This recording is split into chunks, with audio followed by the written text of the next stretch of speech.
Well, welcome everybody. My name is Vanessa Sayen, working for LK and Associates, and also I'm a Cedia outreach instructor for some of our CU classes. And today we're going to be talking about balancing technology and design. And this is often one of the many challenges. And earlier, before everybody came in, Jeff and I were having a brief discussion on, at least for us, this could be at times a challenge, or actually possibly every time, I would say, as to how do we communicate to our end users and to our mutual clients the importance of making sure that this balance happens and that we deliver what they're expecting at the time they meet us. So hopefully after we discuss some of the pointers today, we can, and I would love for everybody to participate. This is kind of like a course where we also want your feedback as to how you handle some of the situations from your trade perspective. And I think it's actually extremely positive for us to hear those comments because, it helps us improve the service that we provide, and it helps us work together with our trade partners. So having said that, we know that this is an AIA approved class. And like Jeff mentioned, you have to stay through the course, and Marcio later on will give me the signing sheet, and I will be sending this information to Cedia so they can report the class in your credits. We are going to need your IDCEC number if you want to get those credits. And for those that do not have one, it's okay. We'll go ahead and send you a certificate of completion. So this course, as I mentioned before, it talks about the different the market claims and how we describe the smart home. And how we make this device actually improve our clients' experiences in their home. So we're gonna talk about what it takes to make this successful and how we can integrate smart technology in your projects. We're gonna discover examples of how technology can enhance the lifestyle of homeowners and understand the critical considerations for service and support.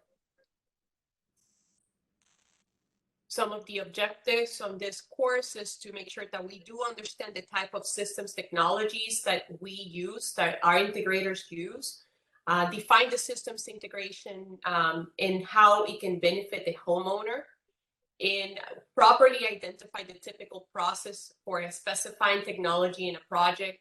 And last, learn how to find, extremely important, a reputable technology integrator to work with. And I think most of you, if you're joining us, you already have a great relationship with Boca, but I guess just as a reminder of why this is extremely valuable. So systems technologies, what is it? And we know that in years past, technologies was considered luxury, not essential, and thought as a furnishing a home, but not the infrastructure of the home. And while technology used to be an afterthought, we know that today's home have become nerve centers of information and entertainment technology. Residential electronic systems are not longer exotic, but expected and pervasive. And we will spend time today discussing the different types of residential systems provided by our professionals, and where appropriate, recommending the strategies and methods for hiding or camouflaging the technology. We're gonna talk about the different examples of what the systems technologies are, which I have right here. And Jeff, I would like to, if you feel like I'm missing something, please let me know. But some examples of these technologies are the audio distribution, video distribution, lighting control, home theater, media centers, automated window treatments, lighting.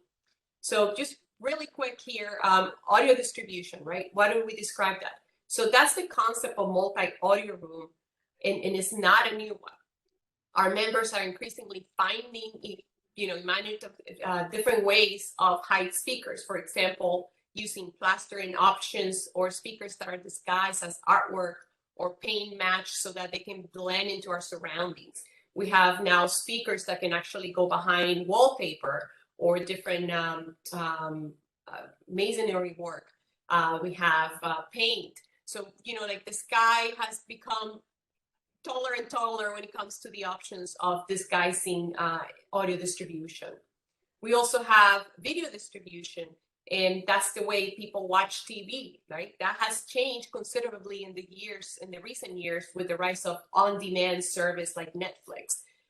Live television is usually reserved for watching sports and news, but TVs are actually now being used to access home controls, and they're used now as mini computers. So let's say you're watching your football games, but then you have a picture-in-picture of what's going on outside, because maybe you have some of your kids' friends in the house and they're hanging out by the pool and you want to know what's going on. So that obviously has completely changed as how we have the home network connected.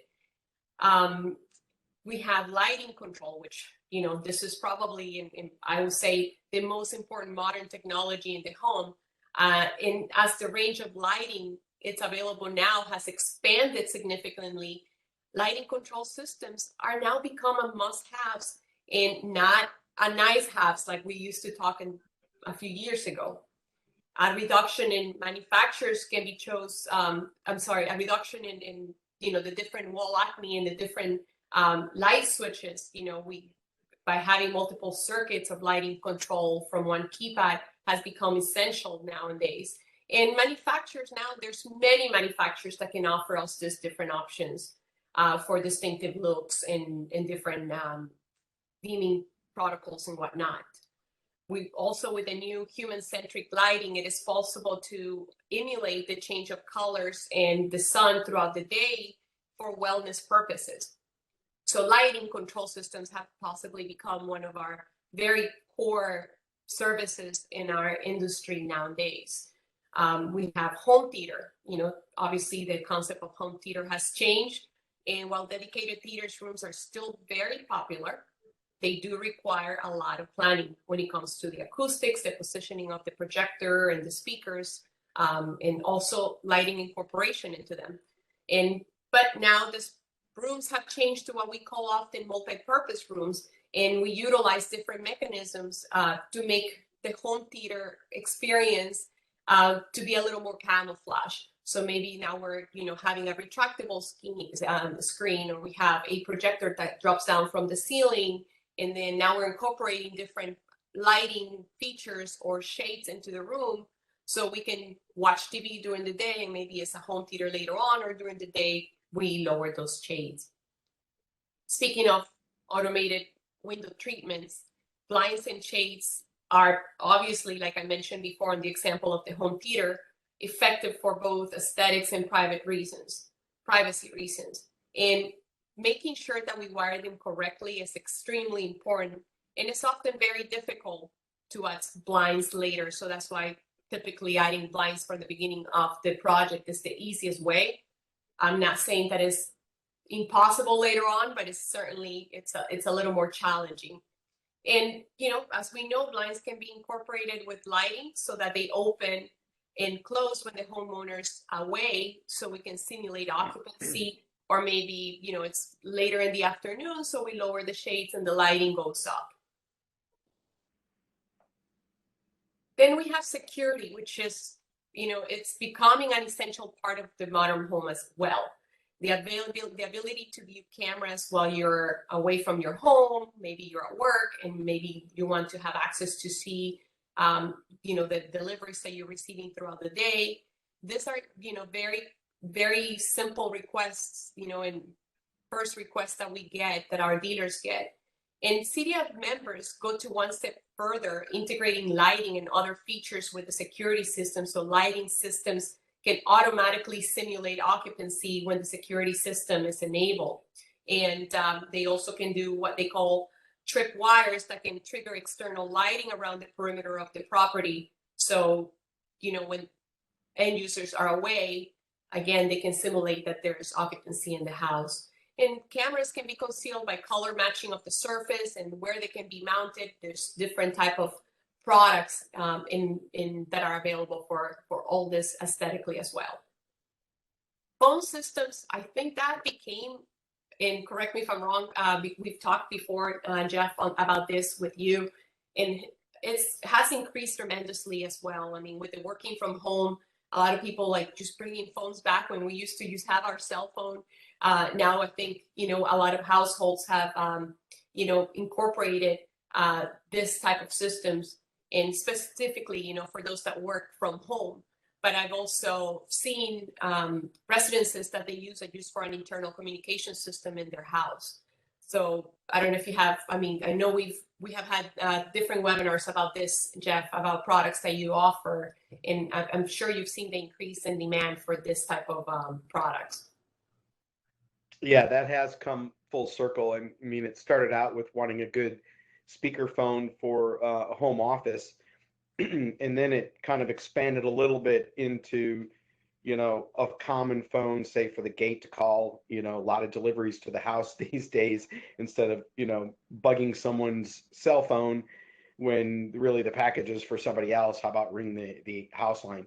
So we've actually stopped doing phone system for a number of years, but well, I guess it was about 3-4 years ago, we got back into it. They're all voice over IP now, voice and video over IP in many cases, but it definitely has gone full circle.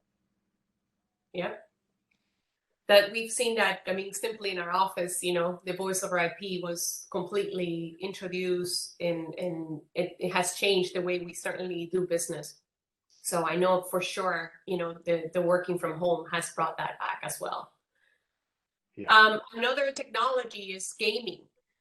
We've doing a lot of golf simulators and gaming rooms, and they're becoming very popular.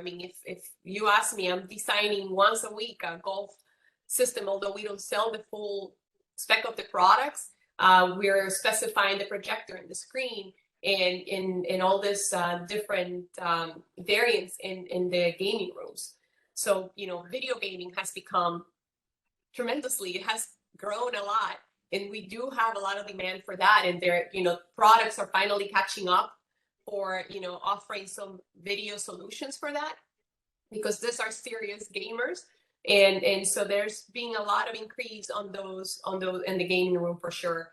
And, for this too, it is extremely important, just like everything else, to plan in advance to avoid any cable or spaghetti cable, and ensure that cabinetry has been designed to the house and to the various components as needed. So we want to make sure, although that these gaming rooms are specifically for that purpose, but a lot of the times, a lot of our customers, they also want to make sure that it goes with the design in the room. So obviously the planning in advance is extremely important when it comes to this type of technology.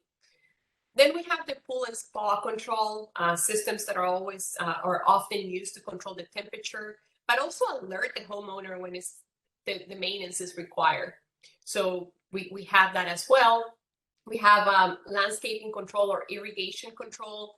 Like, can tell the client, okay, it's raining, or you can tell the system is raining. We don't need to turn on the sprinkle systems. So all these products have become smart, and they can actually integrate with all the different control systems, and they do have all these different sensors and options that offer. And then we have, other home automation systems. I don't know if anything escaped me here, Jeff, that you want to add on. Yeah, I have a few comments here. So I didn't see climate control on your list. So I think that's important for some people, being able to adjust multiple thermostats and have either a schedule or have it triggered by other events.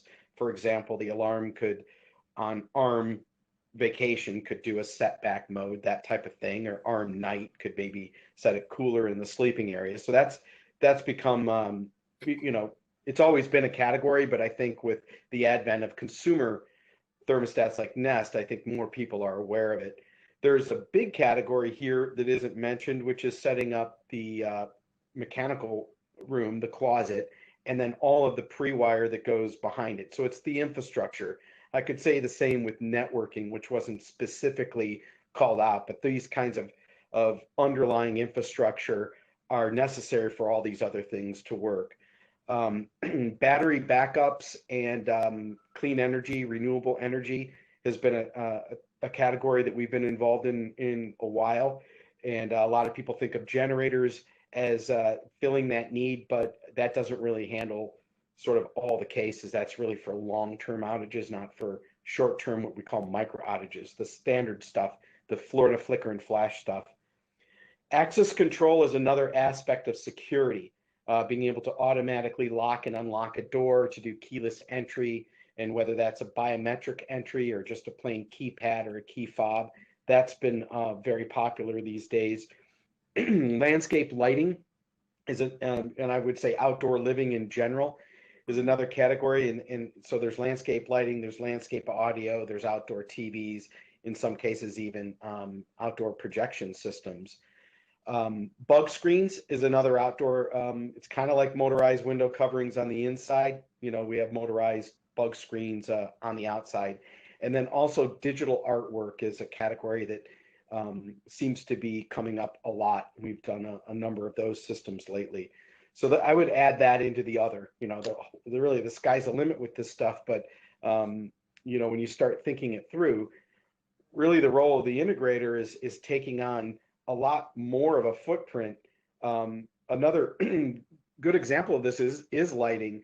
It used to be that we weren't involved in fixtures at all. And then the problem with LEDs is not all of them work correctly during the dimming cycle, or they have, you know, incorrect or unchangeable color temperatures.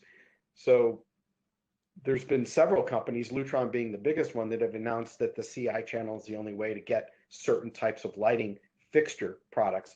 So we've been now involved in fixtures for homes, either retrofit or new construction, where before it was really just controlling fixtures installed by others. Now we're sort of involved on both ends of that. So it's got taken on another life. So those are my comments on that, Vanessa. Yeah, and you know, it's interesting because one thing that you and I also were talking at the beginning, if we see all this long list and add-ons that we just discussed with you, Jeff, and thank you for bringing them up, it's like we often forget that every single technology, every single part of it, you know, our integrators have to go to a deep training into them. Like, you know, lighting being just, you know, one example of on how big of a takeover we have done in the past years. You know, it used to be like, okay, so how do we integrate it? But now our integrators have been more involved, and all of us have been more involved as to learning what kind of fixtures are going to be better for your home. And this is the part that we work closely with our designers, where we're never going to replace that. But we have to have the knowledge as to what can work and cannot work, and what can be integrated and not integrated. And we're getting more and more involved with the electrical design these days than we used to. So, you know, it's one part that, you know, I cannot stress how, you know, important it is that everybody understands and appreciates all the training that companies like Boca Tech, you know, puts into place to make sure that they offer the proper and they offer the right solutions, that they're knowledgeable enough, and that they can, you know, be scalable, you know, for the future technologies to come. So that's one thing. I mean, we see this long list of products and the ones that Jeff just added, and it's a lot. It's a lot of products, and it's a lot of variants in here. So just wanted to bring that up. So what is systems integration, right? We talk often that each category, like I mentioned before in the previous pages, has their own dedicated control. So imagine if, you know, we have every single app of those different products that we have. Many of them can also be controlled from their own proprietary apps. So like I mentioned before, so that's not system integration per se. Having 4 different apps for 4 different systems is not convenient, and we know it's absolutely not simple at all. So here's an opportunity to control all these items from a single device, and by providing a more efficient and elegant lifestyle for the customer. Having a single point of control for multiple devices delivers on the promise of the smart home. And this is what we want to accomplish, right? Just simplicity and convenience. The control interface can be on multiple devices or just one, but each of them can address control of all the associated technology devices. And we can provide coordinated scenes, excuse me, such as turning on the lights, turning off the music, seeing the alarm from a specific, hitting the alarm from a specific button. Once the systems have been successfully programmed and integrated, and I'm going to emphasize today about program and integrated, because it's a lot of behind the curtains work. So we only see the final result, but all the programming and integration that happens, then all these activities can be automated for the end user. In other words, we can set up automatic scenes, where, it's 8 o'clock, the shades go up, coffee machine can turn on, we can have music and lighting in certain rooms to duplicate that sunlight. So there's a lot of simple functions that can be done in a home by defining a specific schedule. So that's what system integration means. It doesn't mean all those different apps that we get from the different manufacturers, but making that behind the scenes happening, which is the programming, the integration part of it, and obviously make it simple and convenient to the end user. Basically consolidating everything, the multiple technologies for sure. So this is, well, acne and app acne. It's a pretty funny title here, but this is what we, for years, or maybe in our homes, we still see, right? It shows some ways that, in some places have not progressed. We used to have the light switches, the air conditioning, the blind controls, and all of them like screwed into the wall and looking not that cosmetically pleasant here. But we've replaced this mess with multiple apps that we have to find and open in order to use difference that we have installed. And working with a technology integrator, it will help us with the design, the systems choice, the integration and automations of a home system, and it would allow us it would allow the space that you design to be enjoyable while retaining all the great aesthetics of your room, but also saving the client's time and freeing them from the hassle and stress of handling all the different apps, right? Like this is an example of the different apps that they will probably see. So in today's world, things can be integrated to the local network. And this is one of the things that Jeff spoke. And network obviously is that part that we rely as part of what we call infrastructure and power, and network for sure is that backbone of any home. And especially with a lot of these apps and a lot of these features like voice control, connecting 100% to the cloud, it's not only the local networks that needs to be reliable, the internet connection must be as well. And of course, all the different redundancy products, that we need to plan in advance. So we need to make sure that all that is in place when we design the systems that, we have a good network system, that we have a good internet, but also that we have a redundancy system that can take over in case of anything fails at that point.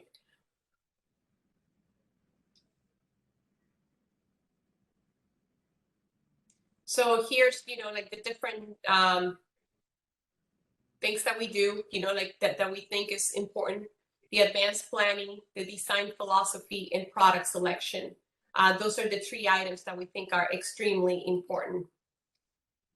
I'm going to show you some examples here, and I'm just going to go over really quick as to why, back to those 3 pointers, of why advanced planning is important, how our design philosophy is, and the product selection, that they all go tied in together, and we'll see them on the next few slides here. So, in all these projects, in this specific project, is a dealer named Katara. They're in Costa Mesa, California, and they are, they won this award of this specific project. But all these projects, is a collaboration between definitely the client and the designer and the home technology professional. The start of the project with a home technology professional is not any different than the work that you do as a designer or architecture. We typically start with the brief and a scope, because that will bring us expectations, to manage expectations and to learn more about what the client really wants. We were talking with Jeff earlier. It's like if we ask the client, what's your budget? What do you want? Typically that answer is not, we cannot get anything out of it. So that's why I think this brief and going over the brief and the scope with the client, it's actually helping us qualify and understand what they truly want, what they need, and to get a better number for them eventually. So with the brief, it's understanding the client's needs, the lifestyle requirements, understanding how to apply the technology to enhance their life at home. And on the scope phase, we help them develop the brief, right, to ensure that the correct equipment is specified based on the project and the size and budget at that point. So, as you can see in this house, this is a mid-century house that was built for a young couple, and they felt that technology was extremely important. And in this picture, we can see, the different landscape lighting, like Jeff was mentioning earlier, like we see them here on the path, on the steps. We see them highlighting their beautiful landscape, the entrance, so everything, everything came up in mind when this young couple talked to Katera at the time and told them, like, what they wanted to highlight. They wanted to highlight the mid-century design of this home, but they also wanted to bring more technology in it. Here's another, example of the backyard and the pool area, and with this program, all the programming that went into place, for the lighting for this home. And obviously you can see it on this beautiful picture and the results of, how personalized this house is. Katera also created several time clock functions. Like they created many scenes that can trigger the shades. Obviously we cannot see them here, but we can see some in the back here that they have some shade systems. So they created the scenes where the shades go up at sunset, down in the midday, and when the sun is the brightest in the house. So the shades go up at sunset to showcase the view. They also created different scenes that vary from dinner party, which affects 15 different rooms in the house, of music and lighting. And, one of the favorite scenes called the Everyday, which creates the perfect mood for any night. When the owners just come home and they get together with their friends. And, the scenes include lighting, shades, music, the air conditioning, HVAC, and also include the lighting in the pool, the outdoor audio, fireplace, and inside and outside the house. So, again, we can appreciate all the different lighting fixtures that are in this house, their little wine cellar and their bar, and shade systems, and the different audio zones that they have. And again, this is just one of the rooms that they have that they showcase here. The next phase of a home technology professional, I would say, is designing the system.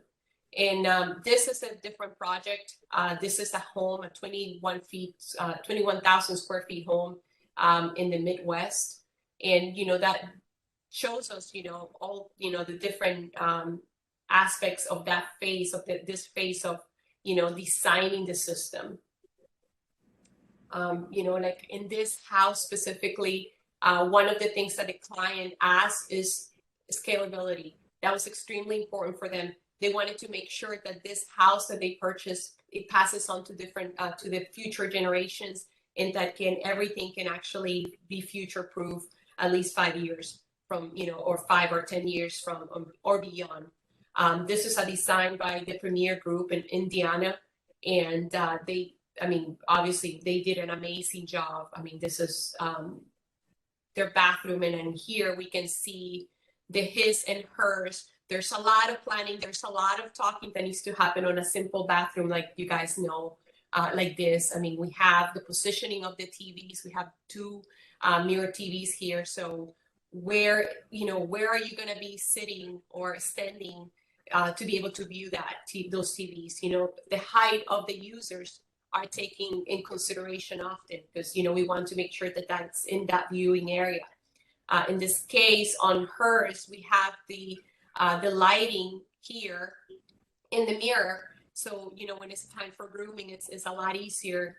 The placement of the sconces and the lighting, everything that took place, the matching mirror to make sure that this mirror does not look any different from the mirrors, the TV mirrors, is extremely important. So definitely a lot of planning. In the background, we see the control system. This is being reflected on this mirror, is probably in the back of this wall. So definitely a lot of planning when it comes to lighting, positioning of the TVs, positioning of the light in the mirror, the sconces, everything that went on a very small room in this house. You know, this picture, if you go back to that for a minute, there's so much hidden technology in here. The picture is beautiful. You see mirror TV, the same image is on two TVs at the same time. And you see the touch panel reflecting on the left mirror. What you don't see is there must be an equipment closet where all that, where the source material is, maybe it's a Comcast box or whatever, right? In order to display that image, it has to be somewhere not in, you're not going to put it like in your vanity or anything. The no mirror will be a speaker. Obviously, it's glass. So that means there's a second set of technology here, which is the audio. It would be ceiling speakers, most likely. You might see it in the picture there. So those have to be synchronized because what if you're playing two different video pictures? Which one gets the audio, right? So you'll have to sort that out unless both video always show the same thing. So you would be synchronizing a control system with remote sources, two video displays, and ceiling speakers, and make them all work together to make that picture a reality. Then we get into lighting control. Mm-hmm. And then one thing that we often forget too is like simple things like on the speakers. How is this bathroom going to be used? Can we put just any speaker in here, or does it have to be waterproof, or does it have to be IP? So there's, you know, like what kind of music are they gonna, is it gonna just be this around from the TVs, but are they gonna expect to relax and use their back hub? So, you know, there's a lot of little details that also go into that design that sometimes is overlooked at times. So, yeah. So, and here, you know, it's important to note that when it comes to working with technology, with a technology integrator, opening a conversation begins always with a design, right? A good integrator will produce a variety of drawings to inform your designs and the work on the side. So positional drawings, like, you know, we have all the different lightings that we talk, the lighting drawings and specifications, you know, like Jeff was talking earlier, like now, you know, we're getting more involved on fixtures and what their Kelvin readings are and all the different details. Wire schematics and cable schedules, extremely important for us. Dimensions for any cabinetry for equipment. And then also a list of electrical requirements. Later on, we're gonna see a picture of the different schematics that we actually see and that we use. So why use a home technology professional? I think most of us in this chat room, and I would say that I'm safe to say that I think you all appreciate working with a professional home technology company. But, you know, pretty much, you know, we understand the client's needs, and that's something that we talk on the briefing, right? We need to know the lifestyles and the requirements, understanding how to apply technology to enhance their life at home, right? We provide the scope, help to develop the brief, you know, to help develop the brief that we just mentioned, ensure that the correct equipment is specified based on the project size and budget. And I'm going to put budget in parentheses because that can always change, right? Design, right? Coordination and development with your help, with the trade help, designers, interior designers, architects, quantity surveyors, to produce detailed documentation and to attend the site visit. In product, you know, to know the system's integrity, technology, the current and upcoming trends, product suitability and product availability, which is one of the things that I think, you know, I'm safe to say that everybody knows that that's a challenge nowadays when it comes to product availability. So, you know, that's some of the many reasons of why working with a professional, with a home technology professional, is extremely important. So, you know, just wanted to mention that. One thing that I was talking to Jeff earlier, and if anybody wants to say anything at this point, is, you know, when it comes to budget, I think a lot of the times, and maybe this is a challenge that you guys face as well, when we talk to our clients, you know, they at times expect us to give them a number just from a simple sit down conversation.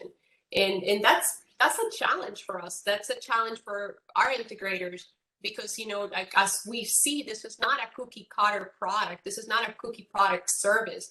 You know, there's so many variants, there's so many products, there's so many requirements when it comes to a job. You might be dealing with an older house and you need to like upgrade a lot of your electrical. You might be dealing with so many challenges that it's hard to put that number in that you know, in that briefing or in that initial stage. So I'm not sure, you know, how that is handled also with our trade partners. So if anybody wants to make a comment or you know, give us an idea on how you guys handle that, it'll be interesting to hear that.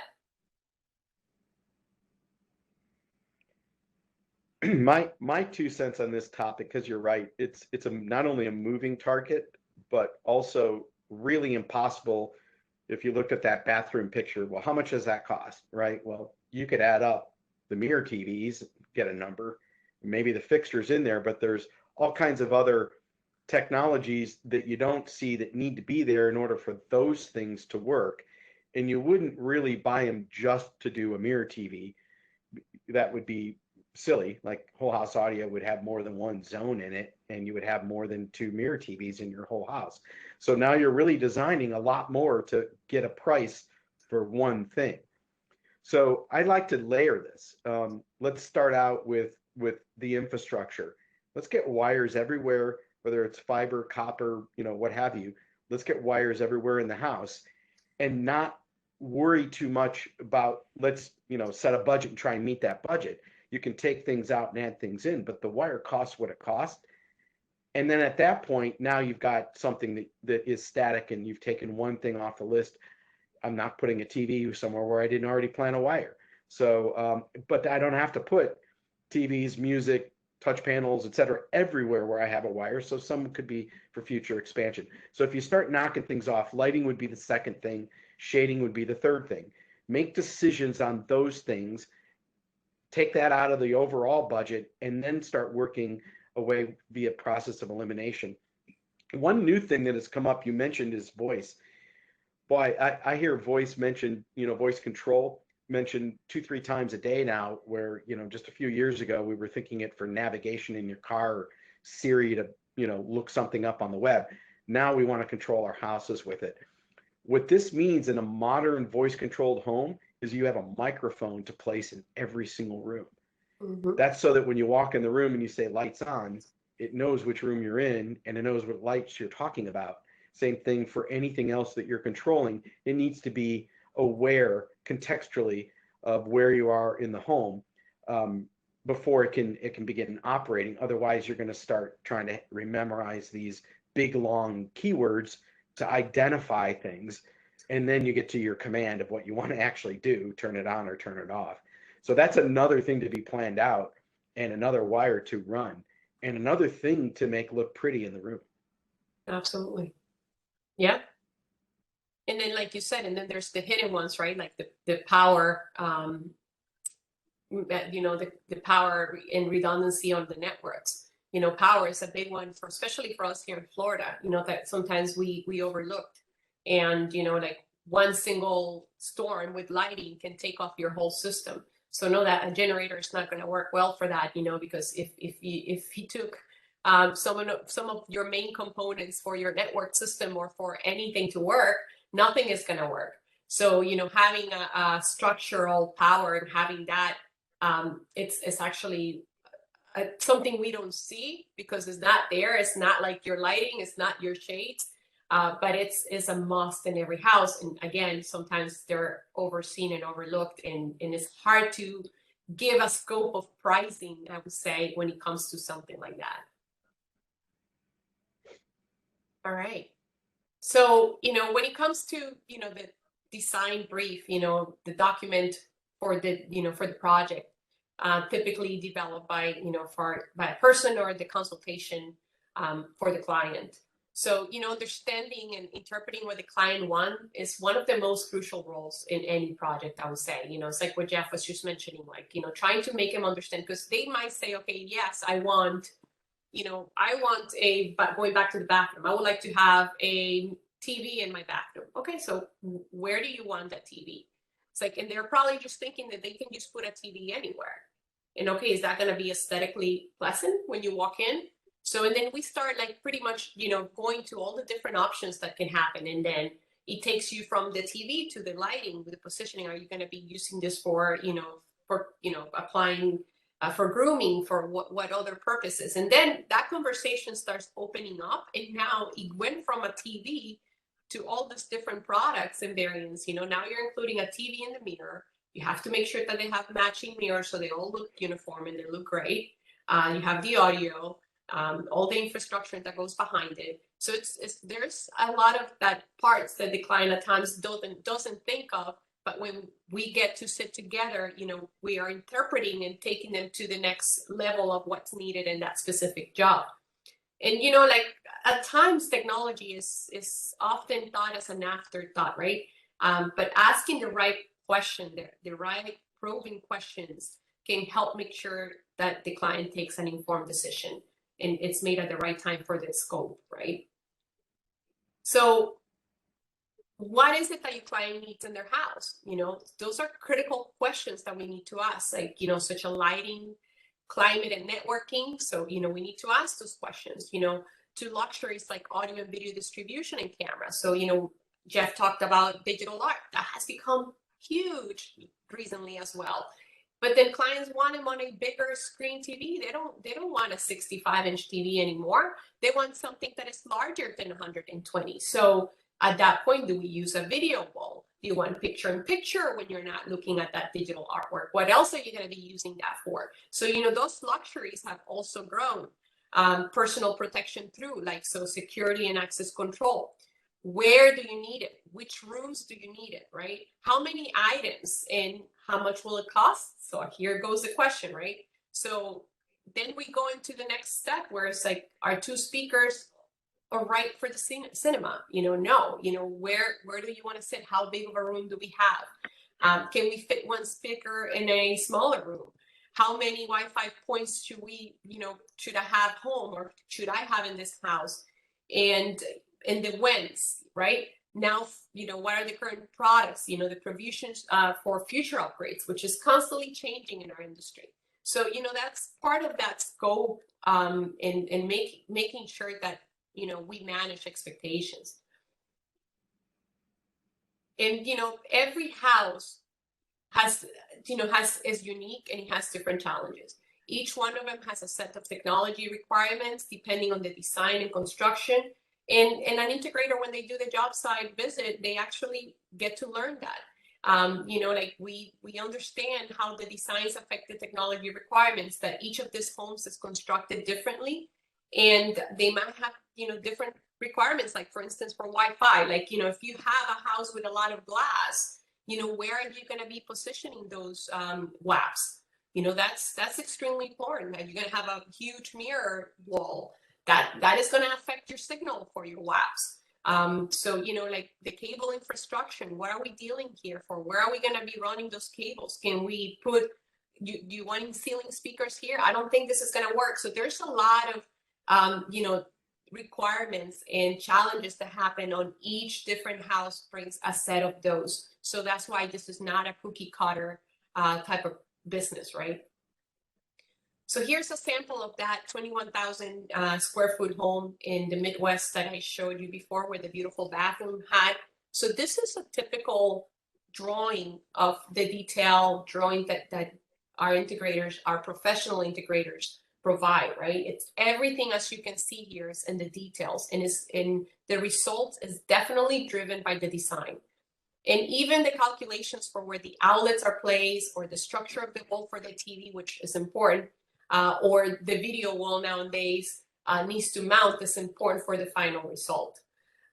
This is the design documentation that I mentioned for the house. So you can see, where the different audio zones are, right? Where the WAPs go, where the video cameras and where they're going to cover are going to go. So there's a lot of that goes into this. It's just not a simple interview as to where you want it. It's important that we have, that early stage of contacting, so we can plan in advance and know what's going to be required for that specific design. So going back to that bathroom, right? Here's an elevation drawing showing where the TV is going to go, where the TV should be built. And like I mentioned earlier, like where is going to be that, where do you want to see the TV? Where do we position? Where do we position the lights? Is this going to be a surface or recess? Do we have the ability to recess the back of the TV? So there's a lot of thinking. Like we mentioned, audio. This products do not come with speakers. Some of them might, but it's not ideal. So we need to plan for that. For that audio. We need to know what kind of sources. What does the client want to be watching? Do they want to be watching the news? Like all the different different items that need to be thought. But yeah, here elevation is extremely important to know where the faucet is going to go, where the sconces are going to go. All that is extremely important. The one thing that Jeff mentioned is about those rack rooms or those closet rooms that are never thought of, and nobody thought. It's like, oh, you want all that, so where are you going to put all the brains? Where are you going to put all the equipment, right? So this is a sample of a network diagram of what it takes, right, for that network system, to, and it needs to be accounted and documented for. And we need to make sure that all the bases are covered too, so we maintain and service the systems for years to come. This is right here one of the probably toughest things to do, to make sure that we have this 100% null, and for current and for future plannings or expanding a system for sure. So the design and build specialists, they know how to work with other trades. So, right, this is the how. We know how to work with the other trades. We already have some of the relationships, but we need to make sure that we nourish them, and that we both understand the value of each other. We project manage every single of them, the timelines, the equipment, the deliveries. And like I mentioned earlier today, that's something that nowadays, like we try to keep everybody understanding, like the availability of product is a challenge. So that communication in that project management stage is extremely important. They hand over documentation, that's important for an architect or a house builder, so they can have that for future services. Support and maintenance, those are services that are, often provided by our integrators, so that they can help the house be connected and that for future years as well. And just like any other companies, right, these are the typical roles that some integrators have, like the sales manager, system designer, the CAD technician, project manager, installation and technician engineer, network technician and engineer.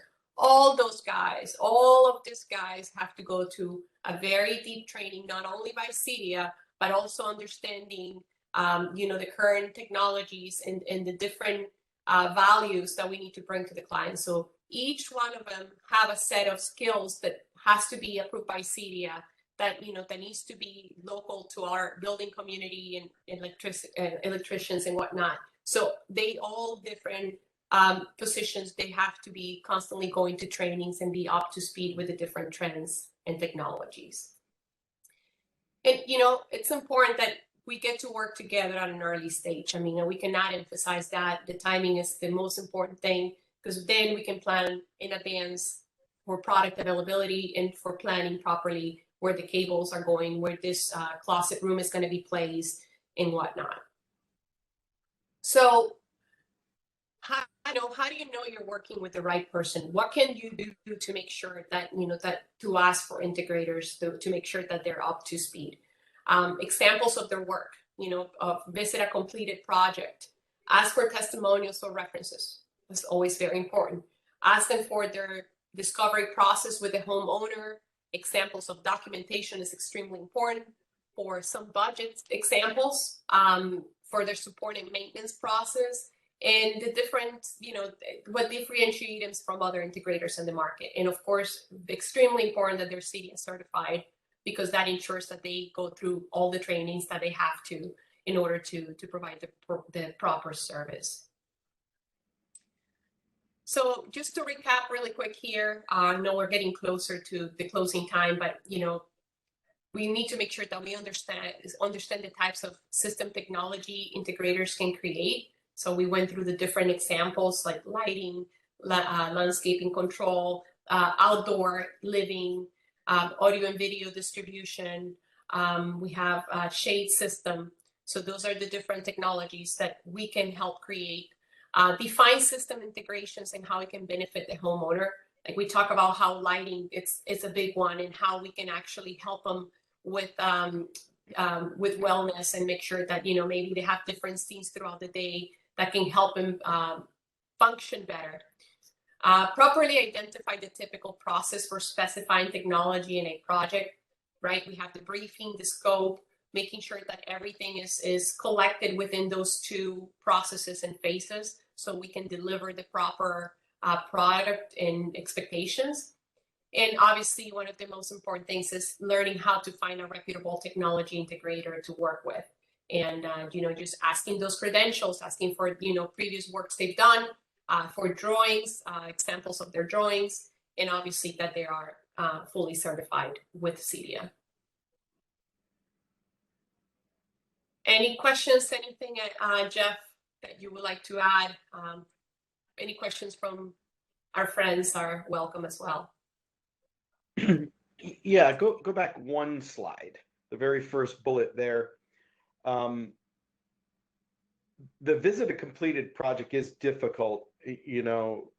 Obviously you're going to be interrupting another client, and someone like me, I wouldn't ask the same client 2 or 3 times to bring people through their home. At some point they want to move on with their life, and they don't want people coming through and doing that. So I would say another example of that would be to visit their showroom. Visit, something that they maintain, that you can come anytime, come on a Saturday if you need to because of your work schedule or whatever. But I know we take pride in our design center, and we maintain it, and we use it as an R&D lab because I want to test things out rather than, turning every client's home into an R&D project.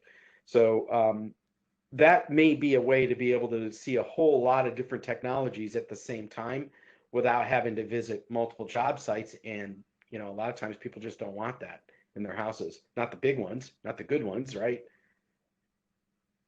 True. Absolutely. And you guys have an amazing showroom as well. So why not take advantage of it? Yeah, I think it's important if you want to see everything working together, maybe just to understand it, before you even trying to figure out your scope, you got to sort of wrap your head around what's possible. And that's part of the discovery process. Yeah, absolutely. Do you often get asked for documentation, the different drawings that you guys have done, so they can have an idea of Not really. I mean, we're very strong in that area, so I'm happy to show people documentation.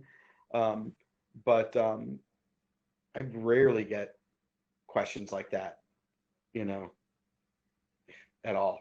In fact, most people tend to push back against the planning, and I'm talking about customers. They confuse activity with productivity. They want to just start tomorrow, right? Like, whoa, I need to make a plan first before I put boots on the ground, especially in the COVID days with all the supply chain stuff. You got to plan far enough in advance so you've got it all organized and you can actually be productive.